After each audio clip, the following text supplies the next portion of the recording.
Welcome to the Affirming Village Podcast, where we center neurodivergent voices, affirm diverse ways of being, and empower families, educators, and advocates with knowledge that truly honors the whole learner. We're your co-hosts, Dr. Destiny Huff, a late diagnosed autistic ADHD mental health therapist and non-attorney special education advocate, and Lisa Wright, an ADHD and dyslexic educator and IEP coach. Together, we dig into conversations about neuroaffirming practices, special education, and disability rights. Please remember, nothing shared on this podcast is medical or legal advice, and the views shared here by the host and the guest are their personal opinions. This space is for educational purposes only, to help you feel informed, empowered, and never alone in the village. Welcome back to the Affirming Village Podcast. Today's episode is titled Returning After Winter Break, Supporting Capacity Without Pressure. And if the transition back into routines has felt harder than expected for you or your kids, you are not alone. In this episode, we're talking about why the return after winter break can feel so heavy, especially for neurodivergent learners and the adults who support them. We'll be unpacking capacity, routines, and executive functioning, and why struggling right now isn't a sign of failure or resistance. Yeah, we want to move away from the idea that kids just need to get back on track and instead talk about what it looks like to support regulation, flexibility, and nervous systems that are readjusting after a period of rest. This conversation is about lowering pressure, increasing support, and honoring where learners and caregivers actually are right now, because routines are meant to support, not control. So whether you're a parent, an educator, a therapist, or advocate, we hope this episode helps you reframe the transition back with more compassion and a lot less urgency. Yeah, let's get into it. So as you can see, I'm not in my normal space, but I think over the first half of the season, I was in like 2 or 3 different spaces because that's the kind of week it's been going back. So my kids are back. I am in the South and on the East Coast. So they are back in school. And so it's been a busy week supporting my families and things like that. So I'm in my office space. But this episode came about because Lisa and I have known each other for a little while now. And being in the advocacy space, aside from being parents, we have both seen how the second half of the school year can kind of come with these expectations and this pressure, not only for the learner, but for the parent and for the school team. And so we really wanted to talk about some of the things that come up and then some of the, I really say kind of like those pitfalls to avoid. Yeah, no, it's Destiny and I did a lot of chatting over the winter holiday and thought that naming capacity and sort of giving yourself and your learner some grace and the educators and the folks that are supporting your learner some grace as well is really important. You know, it personally took me most, if not all of the break to kind of recover from the first half of the year. It was a doozy, as I said in my newsletter that I put out earlier this week. And this week has been a really bumpy reentry for a lot of folks. I've been hearing from people I haven't heard from in quite some time saying, help, we're already hitting the skids here. Excuse me. Yeah. And that's so important to note, like, because one of the things, if you're new to the podcast, Lisa and I always start at the beginning with a script of what we're going to be getting into and talking about, but we're also very transparent about our own struggles, barriers, strengths, all those things. And that was one of the things that Lisa and I talked about over the break for us getting ready to come back, was it took a significant amount of time during that winter break for us to feel decompressed and I think have our nervous system reset. And so I think what you're speaking to, Lisa, is like parents, educators, related service providers, and learners, right? Like finally getting settled in and comfortable and really like, okay, this is my new routine. And then having to turn right back around and go back to the school setting and do that routine and schedule and never really getting that break, I feel. Right. Yeah, no, I mean, the running inner dialogue I was having on Sunday um, is that I knew personally that even though like emotionally I didn't feel ready and like I was still tired and all the things and just sort of that anticipation of like, okay, we're going to go back and it could be hard. There was also the reassurance in my mind that I really love the work that I do and I love the folks that I do that work with. And so, you know, kind of meeting number one on Monday was actually a consultation with somebody I didn't know, but was just absolutely lovely. And the learner was at home. They weren't starting school until the next day. And there was some extended family present, right? So like for me, like the work was grounding and I love the work. And so the work in some ways also fills my cup. But that's a really different experience for our learners where the environment isn't necessarily meeting their needs. It's not necessarily filling their cup. There might be some aspects of it that are, you know, but I do think that for a lot of our learners, the school environment is a stress. Yeah, absolutely. And I think on, one of the things that we talk about is that, you can't do this work if you don't have that passion about it, that feeling about it. Like when I have a parent tell me, thank you so much, like you were an integral piece of this, or they asked me to support them with a sibling and the other sibling that I supported was thriving. You really feel happy about that. And so it definitely is what pushes us. And I like to think when you translate that back over into like the school setting for my professionals listening, right? Like, yes, we all got to pay bills. But I think that, there's different ways to pay bills and, you're getting up and going back into that setting. And so I think one of the things to consider, and I actually coming back from the break, I had a PD scheduled. Like that was the first thing I had coming back.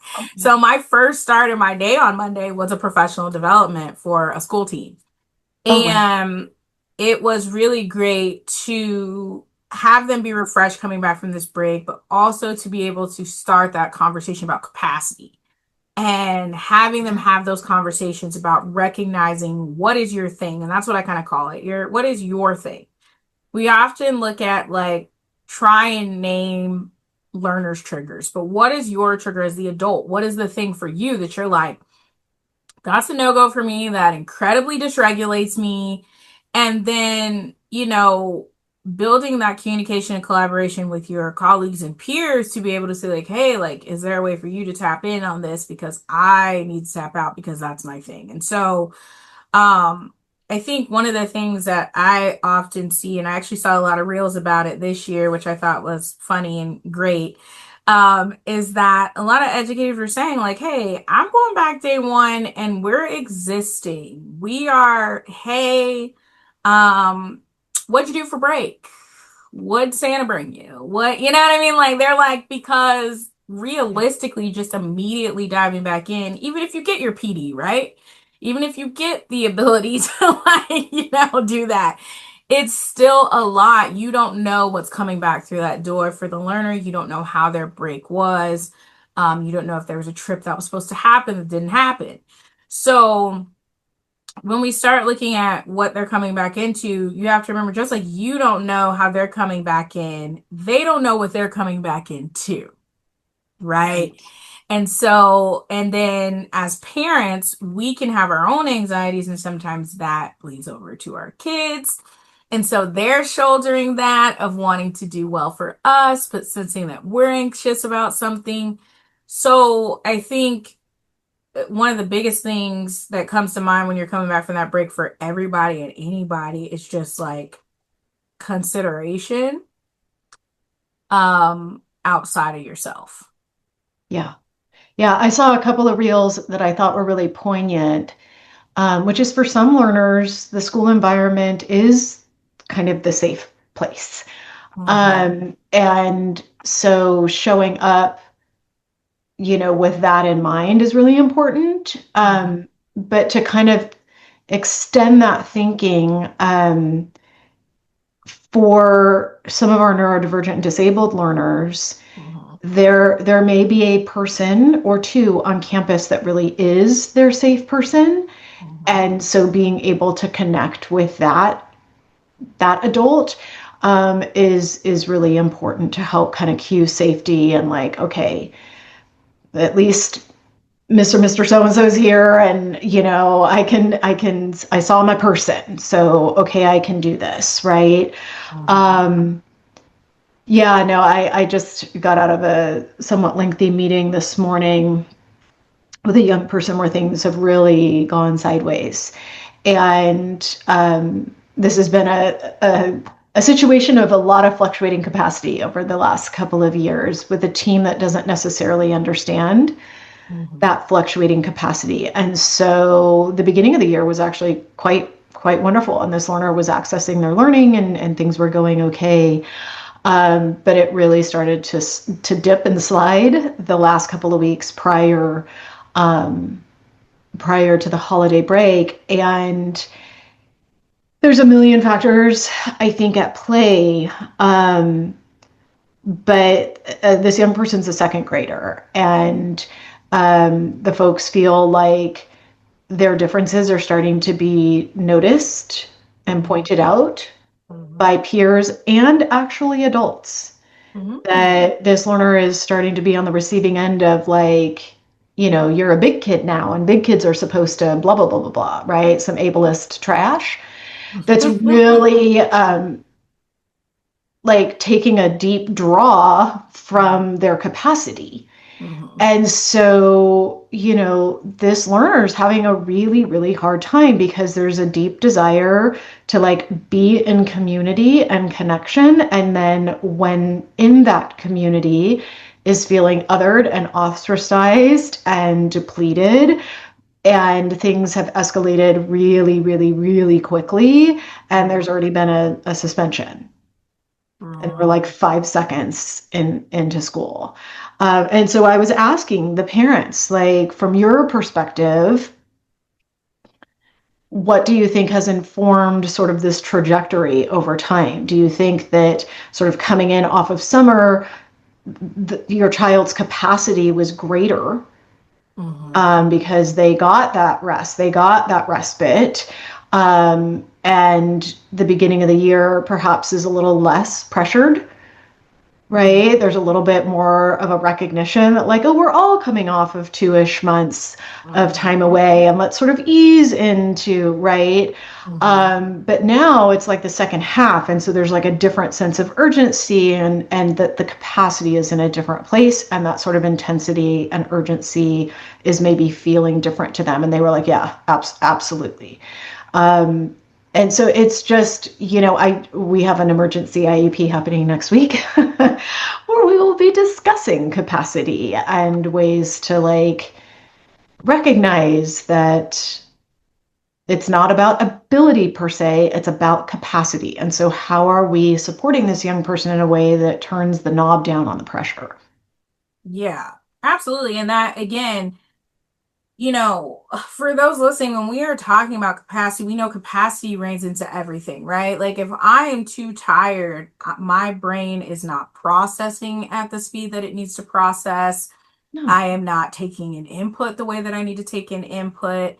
My planning and organizing and working memory, which are all executive functioning pieces, are not running smoothly. And so I think what you're talking about is that that first half of the school year, right? We come in like, and I've heard educators say this, and again, for those newly listening, Lisa is an educator, my sister and mother are educators, I'm a mental health professional, and then we're both advocates. And I've heard them say, like, I'm just getting to know this learner, right? So there's a lot more flexibility, there's a lot less pressure on the learner to get it right, on the staff member to feel like they should be getting it right, on the parent to feel like things should be going a certain way. Because I think like you're mentioning, that there's that 2 to 3 months, but there's also just that kind of thought process of it's a new year, it's a new Right. day, it's a new routine, curriculum, structure, schedule, support. We're all getting to know each other. And I think the that has a pro in the beginning, but then becomes a con the second half of the school year, because that is when it becomes a you know better, you should do better. And Right. so now we're being punitive because you know the routine. You know this behavior is quote unquote unacceptable. Um, and we're less mindful of getting to know the learner. We're less mindful of remembering their triggers. We're less mindful of implementing support. And we go more into a just, this is what is supposed to happen. If this is not happening, we're going to do this punitive thing. And when you were talking, and Lisa knows this well, that was my son's story, what they're starting with. And that's exactly what happened. We came back from break and he was suspended. Return from suspension, suspended. Return from suspension, suspended. That's why I became an advocate, because I knew even then, not having even been exposed to not even knowing the term neuroaffirming, not even knowing anything about special education, I knew that was wrong as a parent. Sure. And I knew, having worked in schools as a mental health professional, that something wasn't right. And so in that situation, like we talk about, it's a lot of factors, it's very nuanced. And in that situation, there was a lot of factors, like the teacher left the district and because it was horrible and all these things. But I think that capacity piece doesn't get talked about enough. And instead, which is ironic, because the adults don't have the capacity, they disregard the learner's capacity, and then Right. get the punitive approaches when we could alleviate stress on both ends by applying Right. less pressure and more flexibility. Yeah. Yeah. No, that was kind of the hypothesis I essentially shared with the parents was I think the teacher took your child's dysregulation personally and it dysregulated them. And I do think that there was some fear in the teacher's response because there was an incident where the young person became really dysregulated on whatever day it was this week, and things went a little sideways, and um, externalized stress response, so visible to peers and adults and all the things, right? And then, of course, once this learner was sort of back in their brain body connection, was deeply embarrassed and felt a lot of shame, and you know, but really wanted to be able to go to school the next day. And instead of being able to meet them like, wow, when I have a hard time and it's public, that can be embarrassing. And I'm so like, you showed up. Good to see you. Right? The teacher was still really angry. And was making some decisions that sort of further escalated the situation. And so, whatever capacity that learner showed up to school with was sort of stripped pretty immediately. And then we had another incident, and then we had a suspension. Right? Like, you know, and I think some of it is, I think the teacher was able to communicate to the parents, because the kid kind of took some things that were up and put them down. And so, and I think they were coming from the mindset of, well, if I let them get away with it, then everybody will think they can get away with it, right? It's like Breakfast Club. If you get up, we'll all get up. There will be anarchy, as I date myself. Love But that. I think that fear, teachers are kind of indoctrinated, like classroom management, classroom management, classroom management, right? And so there's this concern or this fear that, like, if we let a learner sort of be out of control and then there's no sort of visible consequences, it sends the message to the rest of the class that they can act in a similar manner. And, me as the educator is going to lose control of the class. And I actually I appreciate where that fear is coming from, but I actually don't think that it's real. Like, right, the feeling is real, but I don't think Mhm. that it's actually like the likely trajectory of what's going to happen. I think the likely trajectory, if you were to meet this learner with more humanity, and to normalize that having really big feelings, especially publicly, can be a really hard and scary thing that feels really lousy. And we all have those moments, and sort of humanize it and then go, let's all just hit the imaginary refresh button and move on. That you actually cue safety to the learners in the room. And that safety builds trust. And so you're reducing the likelihood of learners becoming dysregulated because they feel safe in the learning space. 100%. And I think what that really gets to, though, is that one, learners pick up off of adults, right? So anytime 100%. you hear me use the term learner, I'm referring to the children and adolescents in the school, the students. They pick up on that. And so, and that's why, and I always go back to an old example of like, if a learner falls, and, a child falls and skids their knee, and they get up and they're just fine, and then the parents like, oh my gosh, are you okay, or the adult, then they're like, because they're initially taking the cue from you, right? And if you're amped up and hyped up and all those things, they're like, oh my gosh, like, is everything okay? Right. On the other side of that, if you were calm and collected, but not dismissive and validating, and just kind of like, oh, I saw you fell, and then it's like, they're like, I'm fine. And they brush it off, like, okay, well, let's clean it off and we go on, right? But notice in there again, not dismissive, validating, acknowledging. So I think, that's the tough piece too, is because also I feel like the staff, right, take their cue from those above them in that sense and their peers as well, right? And so that fear you're talking about and that classroom management, I hear that so much. Right. Um, comes from too. I've heard so many staff say, like, I'm not even calling until there's this significant escalation because they're going to perceive it as I can't handle my classroom. And so it's like opposite ends of the spectrum of like how that's handled. But then also, I think you're speaking to repair. And that's a term that I think comes about in a neural affirming way, but we rarely hear it outside of that. There doesn't seem to ever be this understanding or view of like, you have to repair. And I think the reason that's not brought up or brought in is because to repair, you have to actually acknowledge another perception, and that's the learner's perception of the situation. And when you're looking through a compliance lens, you can't do that. Right. Right. Right. No, you're that's so important.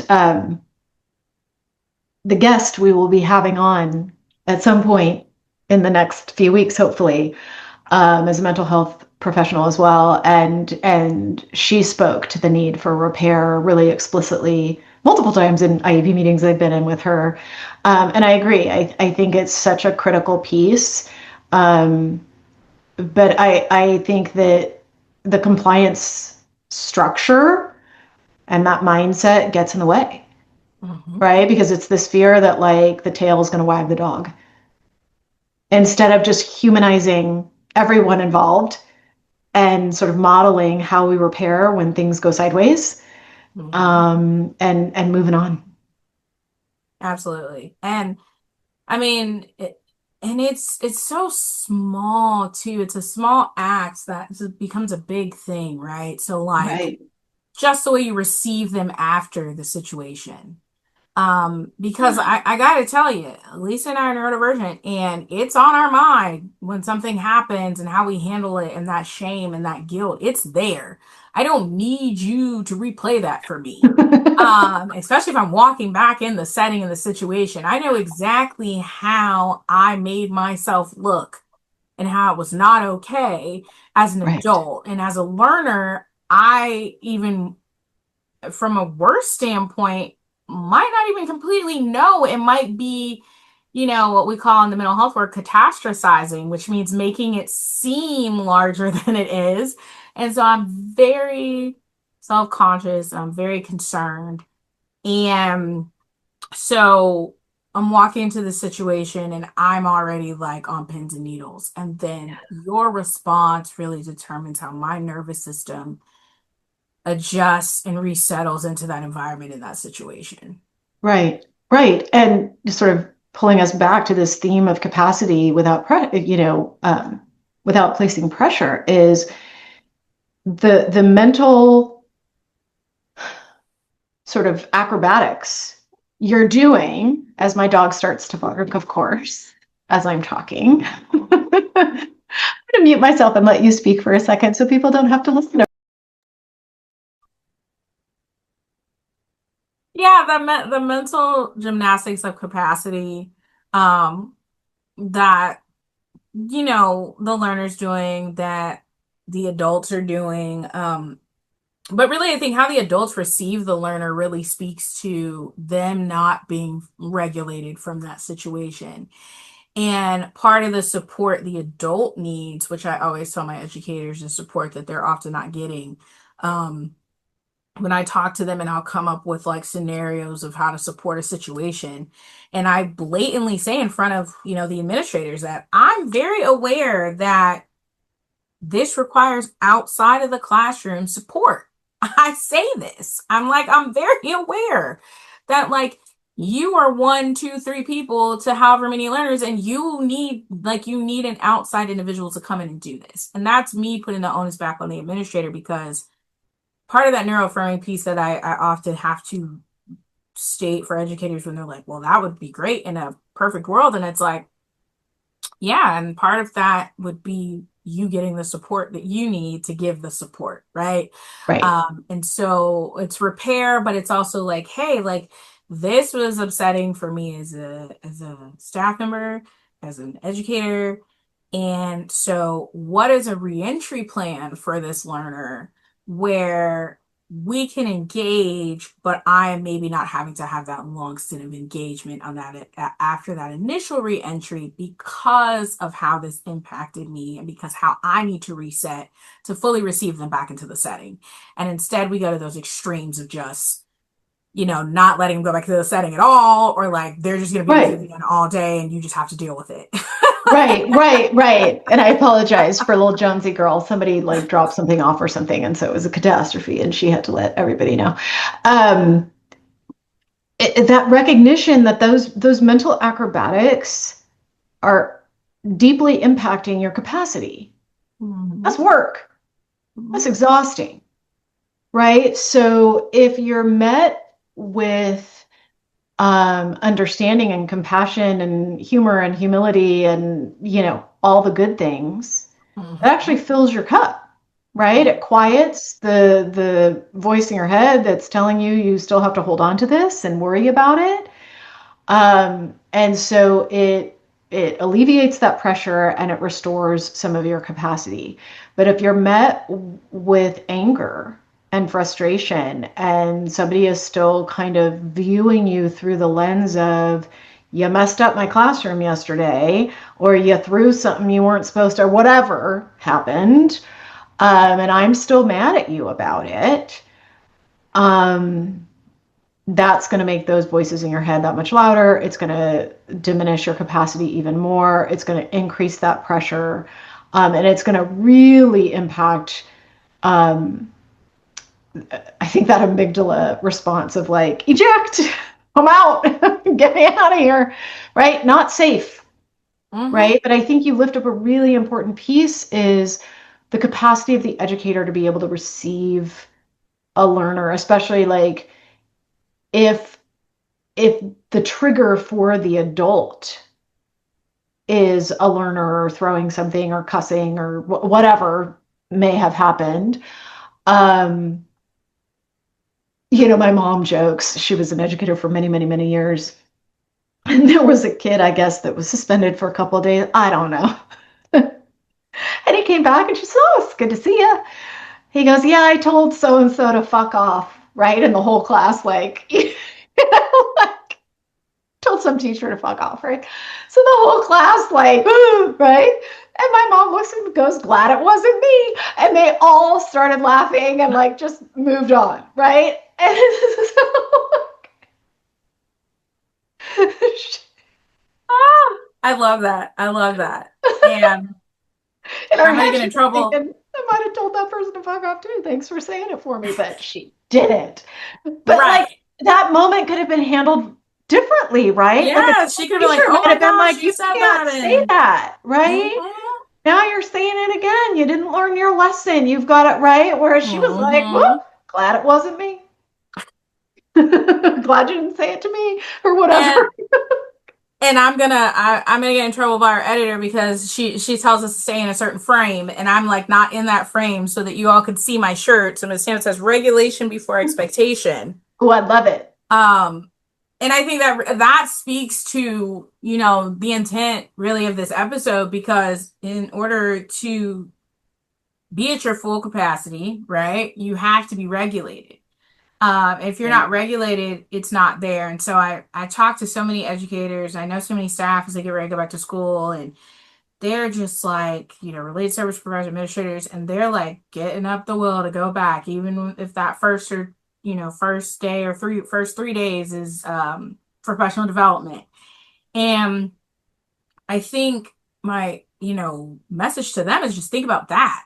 Think about how you're gearing yourself up to go back and receive this. And so then you have the learner gearing themselves up to go back to this setting. And then the other side that I just want to touch on briefly is that it is the second half of the school year.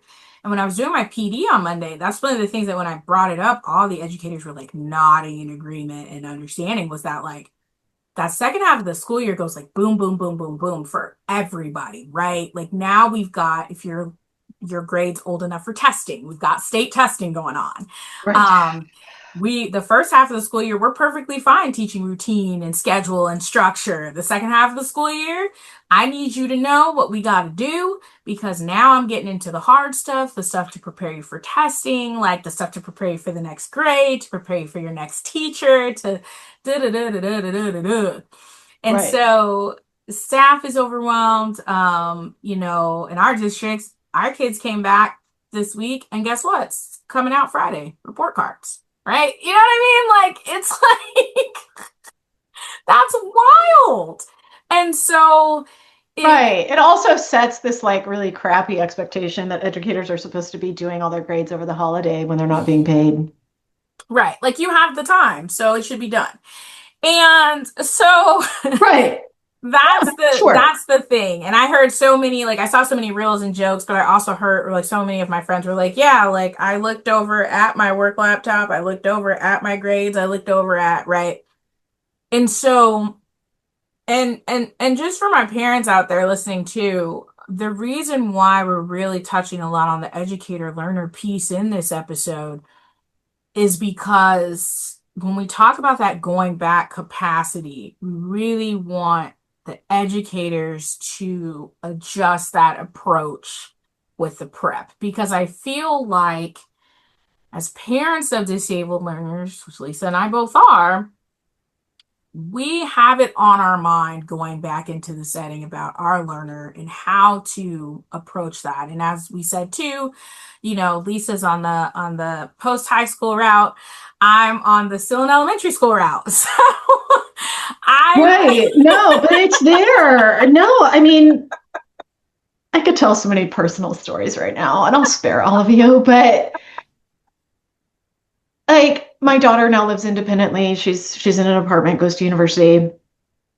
And I didn't hear it because I have the ringer off, but at like midnight, all these texts came through because somebody like pulled the fire alarm or the fire alarm went off or whatever, or something happened at like midnight the Sunday night before classes were to begin. And it's freezing and raining, and she was like stuck outside while the fire department's right, and she's like, is the building on fire? And like all this kind of thing. And so her capacity was completely drained for the first day back in classes because the stinking alarm went off. And so I said, were you able to get any sleep at all? And bless her heart, she texted back and said, I slept with my fire extinguisher. I'm like, fair enough, sister, fair enough. like, and you have to do what you have to do, right? And I had like, my youngest had been saying leading up to it, because we have a calendar and we have things on the calendar, and he was just like, oh, I'm not ready to go back to school. And I was like, baby, I'm not ready to go back to work. Right. And I was glad that he was expressing that, because it gave us Yeah. the ability to really talk about what is going to school look like, what is the day going to Right. look like, right? That Right. front loading. For Right. the oldest, he was like, yeah, it's school time, and I really wish I just had another day. Like, he was fine with going back, but he was also just like, I'm gonna miss sleeping in, staying up late, doing what I want to do. And Fair. so it's like, and then, and mind you, that's what they're externalizing, right? Like, that's what we're getting. We don't necessarily know all the internal pieces that are behind that. Right. And this week has very much been for my family. Like, I set 3 alarms to get up. We're all neurodivergent. And this week has very much been where, like, the third alarm is going off and we're all looking at each other because nobody has gotten up. And that's unusual for us. So that capacity is really important and it really matters. And so when we talk about decreasing that pressure, because I have some learners that just went back yesterday, I have some learners that will go back Friday, some learners go back next Monday. Like I said, my kids went back Monday. We're talking about the adults reducing the pressure on themselves as well as the learner. So making it a really easy, smooth reintroduction to, we are back in school. What is that going to look like? What do we have going on? And that, I think, also alleviates that pressure. And I saw a lot of educators talking about this too, about how they were handling going back, and just kind of decreasing that pressure and not placing a lot of responsibility on all the things that are to come in the coming months, right? Because it's going to Right. get more stressful, and acknowledging that it is a reintroduction. Just like you have to all of a sudden set your alarm again, you have to all of a sudden, okay, get up, do your breakfast or coffee or whatever your routine is as an adult. Right. For the learners, all of a sudden, they're on a routine again. They're getting up, they're getting dressed, they're getting ready, they're coming into classrooms. And especially for my middle, high school, or even like where my son goes to school at fourth and fifth grade, they switch classes to prepare them for middle school. Sure. So they're having to remember, I turn in the homework in this bin for this class, but I do this in this class. This teacher likes us to do this, but we do this with this teacher. So yes, you're an adult with 20 plus students, right? And I get that, because that's always the thing, is like, well, I can do this for 6 classes, 20 students a class. You're an adult and you shouldn't have to do that, but that's how the system rolls. And so they're a learner having to adapt and adjust. And so give them that flexibility and understanding that you wish that you had. Right. Well, and this all ties into the old ableist narrative that independence is the pinnacle. That's the North Star of where we're heading. And it's crap. Right. So, a lot of what we hear in the second semester that really taxes capacity and adds pressure is that, like, we've got to get ready for the testing. You've got to get you ready for the next grade. Oh my gosh, you're going to be in middle school next year. You can't act like it, right? Like, all that very common rhetoric that we hear is rooted in ableist crap. Mm-hmm. And if we could turn the dial down on that, and I don't think it just hurts kids, I actually think it hurts educators, because educators feel that pressure of like, oh my gosh, I'm supposed to be getting my right. A lot, not all, obviously, but like, we refer to an IEP season in the spring because there really is one. So that doesn't mean that like every learner has their annual or their try in the spring, but a lot do. So there's pressure like, oh my gosh, my learner hasn't made the progress on their goals they're supposed to be making, and me as a speech path has to like put the gas on and make sure they're getting it right. Like, there's just a different temperature in the room because we think that we're racing towards some sort of arbitrary finish line, and not recognizing that that finish line is kind of made up, right? Like, when I was a brand new teacher, There's a huge, well, it's not as huge as it used to be, which is actually really sad, but that's a whole separate story. There's a big math conference down near Monterey. So it's kind of like Central Coast area every year. And they used to have hundreds and hundreds and hundreds of like different speakers and stuff. And so it was like really hard to choose, like, where am I going to go kind of thing. And there was a panel from a special education teacher from Oakland, California, who brought in a panel of learners, both disabled and non-disabled peers, to just kind of share their experience in school. And they did not disclose, like, hi, I'm a learner that is educated in the segregated space, or I'm a learner, da da da da. Like, they just came and shared their experiences. And there was one learner who definitely was disabled and shared the most poignant statement, and it has stuck with me for 20 something years, which basically, I'm paraphrasing, but basically what they said was, it was speaking to this kind of timeline.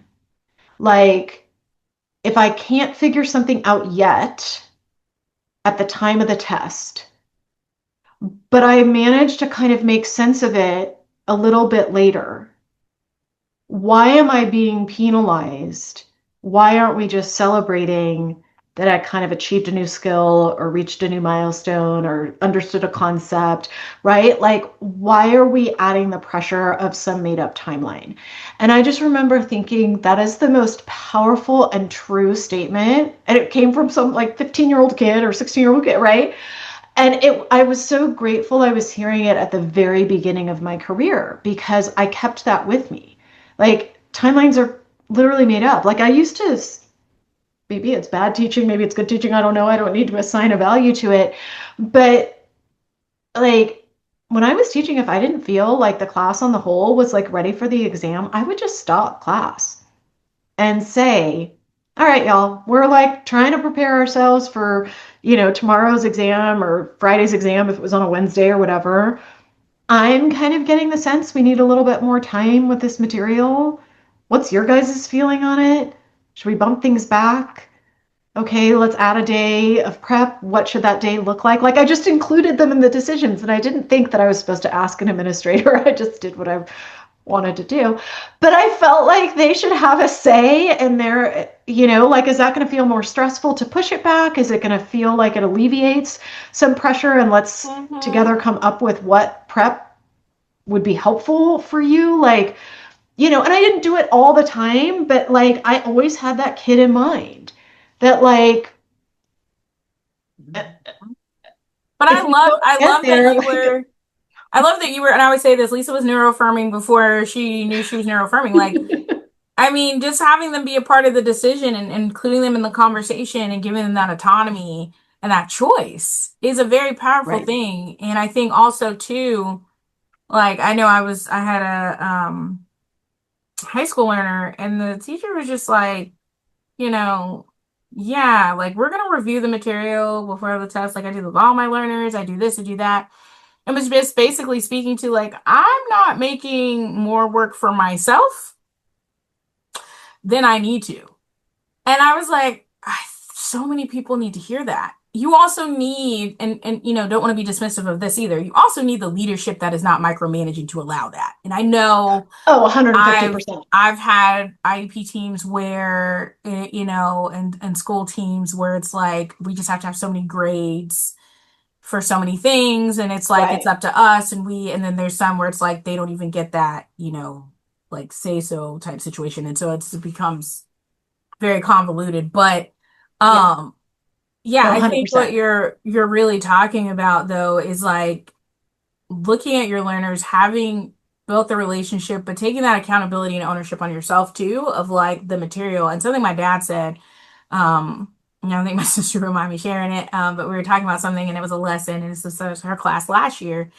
And the lesson, she gave the test, and because like I said, my sister's an educator, and like her learners didn't do well on it.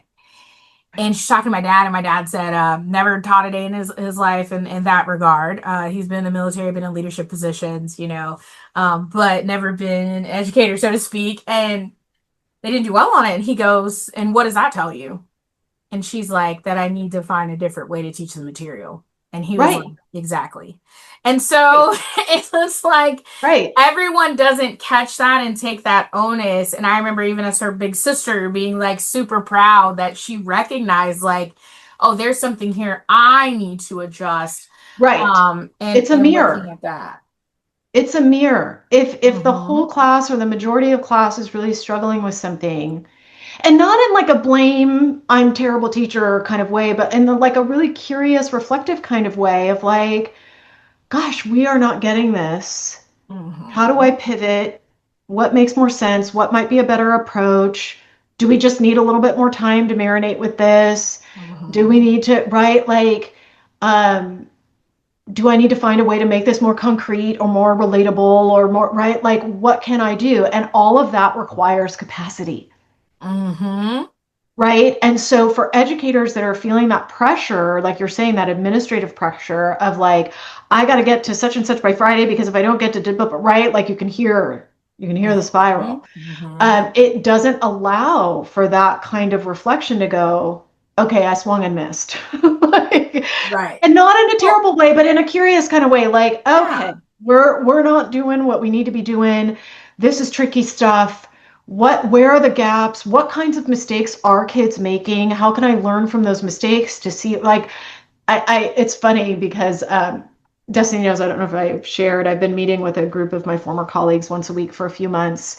And it's been really wonderful. And one of them, who was my cooperating teacher many moons ago, and is just an amazing educator, just he does not like grading papers. And so one of the other colleagues that's been joining these weekly calls acts as his body double. She goes once a week, and she has a therapy dog, and she brings the therapy dog and she acts as a body double and helps with the grading and hangs with the kids and whatever to kind of help him get through this. And he's been teaching for a million years, and he's incredible.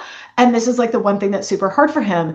Um, Whereas for me, I actually really liked grading because I got to see where kind of the misunderstandings were, and was there a pattern to some of those mistakes that were being made, or like I really like to have my finger on the pulse of kind of where kids were at in their learning so that I could pivot and adjust. Now he pivots and adjusts on the spot, like he's a brilliant gifted teacher, but he doesn't glean it from that to him feels like Mm-hmm. busy work, and like he doesn't Mm-hmm. it just doesn't work for him.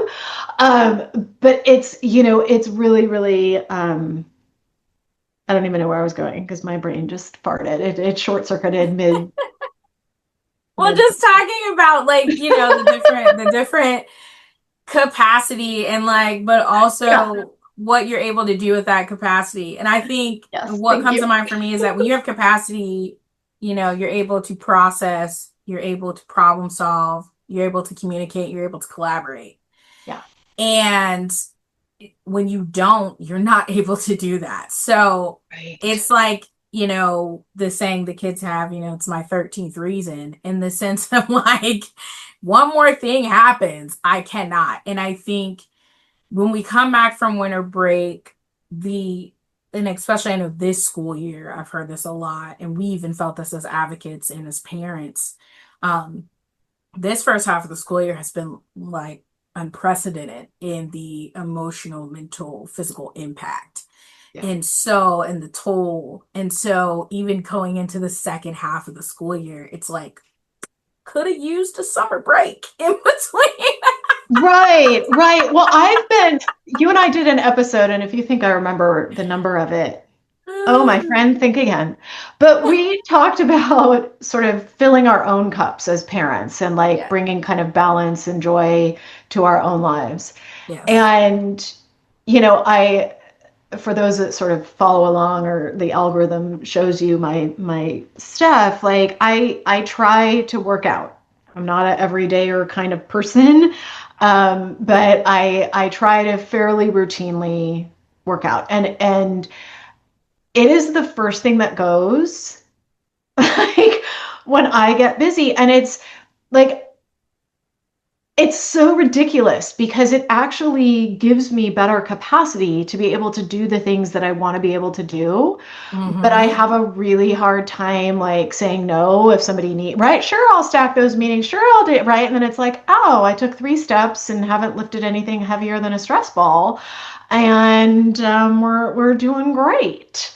And so, I've had a lot of stuff happen in my personal life that is, sort of interrupted my schedule where like I don't have access to being able to work out because I'm out of town or whatever, taking care of some things. And you know, it's really hard to kind of get back into it. But I had a conversation with myself, not in a pressured kind of way, but in a like, how are you going to try to at least like 3 days a week, like have that built in where you don't just say, sure, I'm available when technically on your calendar you're available, but in your brain you're in your garage doing your workout because you actually need to be able to do that and hop in the shower and then go do the thing. You can't just stack yourself every single day. And so just even trying to find a little bit of balance, not in some big like Right, right. crazy way, but like, how do I maintain that in my life with some level of consistency 3 to 4 times a week, where it's like I'm fueling and maintaining my capacity. And on the days where like I don't, Mm-hmm. like today,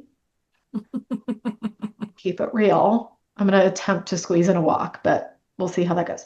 Um, that I don't put a whole lot of pressure on myself, Mm-hmm. No, right?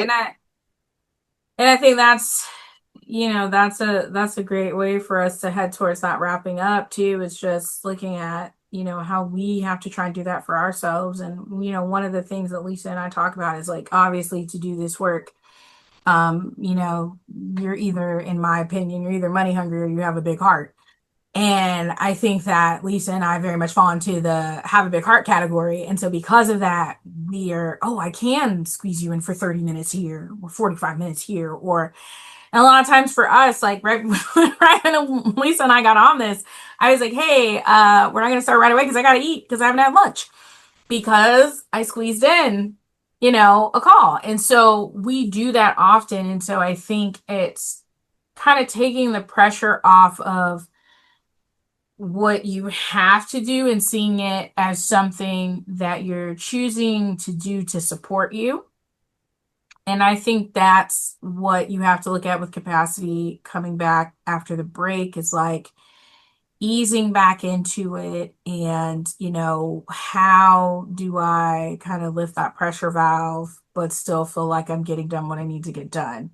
And the thing that I always say on the mental health side of things as a mental health professional is that we always say like 10 minutes, find 10, 15 minutes. That's it. And that research wise they found can really significantly change your day is finding 10, 15 minutes to just Yeah. decompress. Yeah. So, after winter break, we know there's a lot. It's like, let's get going. It's the second half of the school year. We got to push through. We got to get these grades done. We got to do this testing. But there's enough pressure without you adding your own level and layer and putting pressure that in turn becomes triggering to the learner, which then becomes an escalation that you now have to deal with. Right. So, I mean, I think, that's kind of the best way to close out this episode is that, we really just wanted to get into some of the ways that pressure comes into play, really talk about capacity, which is really under talked about. Um, and to also welcome you guys back for part 2 of season 1, because we have, we started out saying we're only going to do 5, 6 episodes or something like that. And now we're going to have like, I think 24, 24. 26 episodes for the first season. So yeah, We have a lot to say. we do. We do have a lot to There's say. a lot going on. And whether you're on Apple, Spotify, or watch this on YouTube, or you go follow our Instagram channel, at the Affirming Village Podcast. Let us know some things that we haven't talked about or some things that you feel like, oh, they touched on that. And I really like to have a lot more information and like for them to do a whole episode on that. Yeah. Yeah. No, that's super helpful for us. So that would be wonderful. Yeah. So we will catch you guys next time. Thank you again for joining us here in the Affirming Village. We're your co-hosts, Dr. Destiny Huff and Lisa Wright, and we hope today's conversation leaves you feeling seen, supported, and better equipped to advocate for yourself or your learner. If you enjoyed today's episode, be sure to subscribe, leave a review, and share this with someone else in the village. Until next time, keep advocating, keep affirming, and keep building the